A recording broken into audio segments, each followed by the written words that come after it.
We're back, and nothing says summer like an outdoor barbecue. But with the potato salad and the burgers come a risk of foodborne illnesses.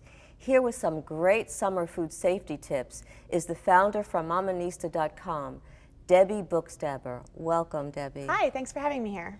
It's our pleasure, and it's such an important time because I was reading some of your statistics, and it's something like 1 in 6 Americans will experience some kind of foodborne illness or whatever, right? Yeah. From whatever they're eating. Food poisoning is a real serious public health threat.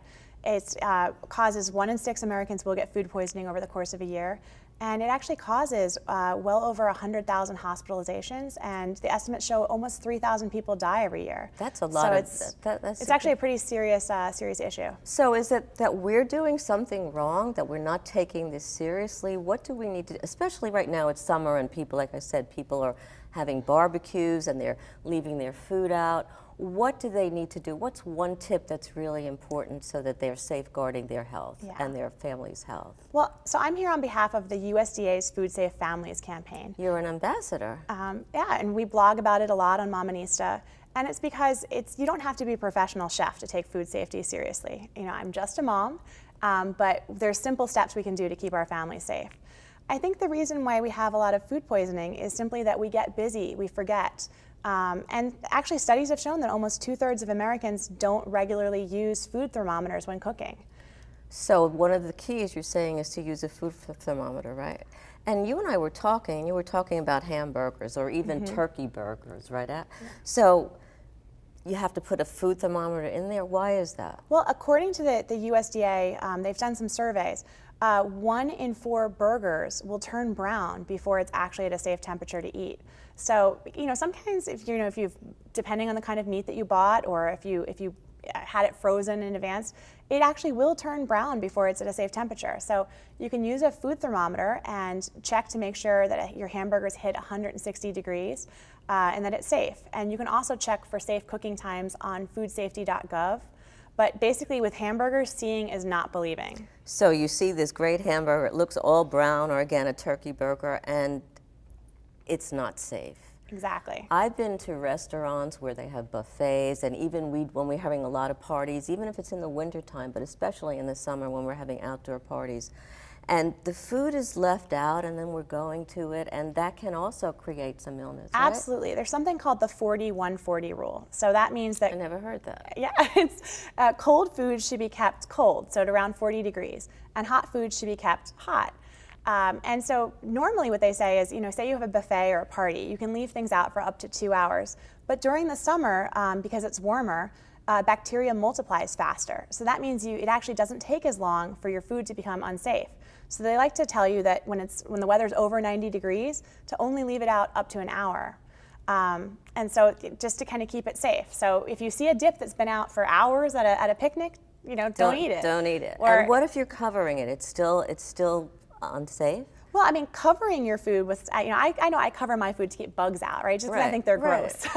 But the bacteria has nothing to do with it being covered. It's just, you know, in the warmer months, it can multiply. So you're still not safe. The bacteria can still seep under the covers and whatever, and it's still dangerous. Exactly. So just sometimes I'll set like a timer on my cell phone to remind me if I'm entertaining to kind of put the food back in the fridge. Or you can do other tips, like sometimes I'll serve dips and I'll actually put the dip in a bowl of ice to keep it cold while I'm serving. Or if I'm entertaining at home indoors, I can leave things simmering on a crock pot or simmering on the stove, so I keep my hot foods hot and my cold foods cold. Really important information, and something else that startled me, because I'm at fault for this too. You were mentioning something about why it's not a good idea to eat and have your cell phone or your computer or your whatever it is, and I do that a lot, and yesterday I was thinking, oh my God, I have to listen to you, so tell us about it. Well, one of the biggest food safety tips that you can find on foodsafety.gov is they have 4 tips for being safe. Clean, separate, chill, and also just cook to make sure that you're at the right temperature. And so washing your hands is really important. And what people don't realize is, say I wash my hands, I'm cooking, I'm preparing food, or even I'm just sitting down to eat a sandwich, I'm eating with my hands.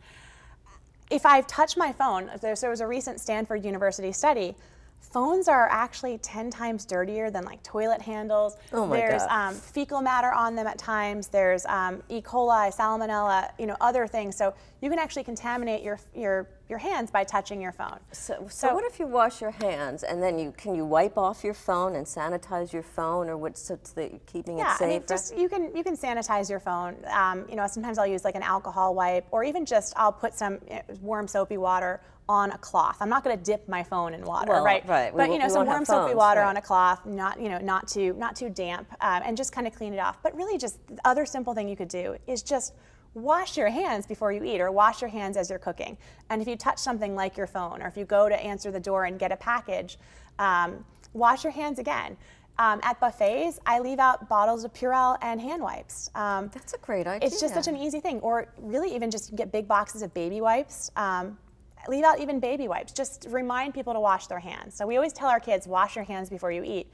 And yet as adults, we sometimes forget. That's true. But if we're washing our hands and then we still go to touch that and we're Yeah. eating, unless we do something to sanitize our cell phones or our computer, we're Exactly. still You know at what? You risk. just got your hands dirty again. So People are going back to school. Kids are going back to school, and one quick tip in terms of what parents need to do to make sure that the food that they're sending with their kids is safe.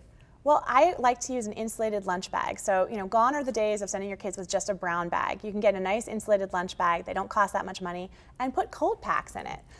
Sometimes also another tip I'll do is my son loves juice boxes. I freeze the juice boxes overnight, put them in his lunch box in the morning, and it's thawed out by lunchtime, but it's kept his sandwich cold. Thank you so much. Freeze and make sure that you're keeping it cold and taking care of your kids and yourself.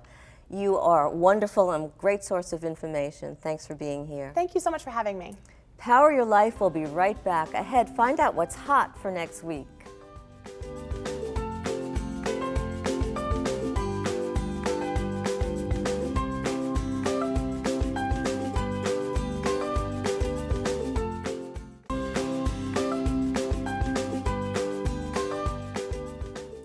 Before we go, I'd like to leave you with my PowerPoints for the week.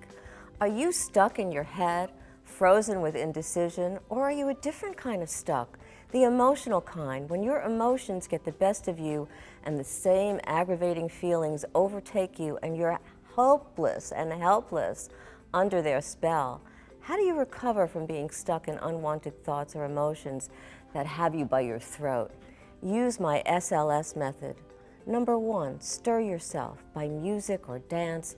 Even stretching moments can shift and enhance your mood. Any movement in one part of us creates shift and movement in another part.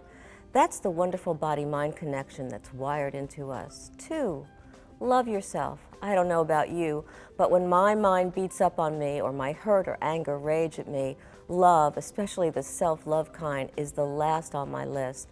Yet it's the most important time for you to resort to loving acts of kindness for you. Do whatever you can to take care of yourself without really maximizing your bank account.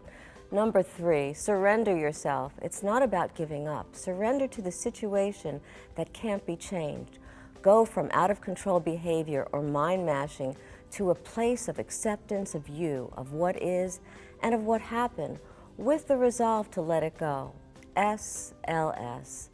Thanks for being with us tonight. Next week, we're joined by a renowned comic book and collectibles expert who'll share 5 things to invest in that, guess what, can make you rich. Remember, you have the power to power your dreams and power your life.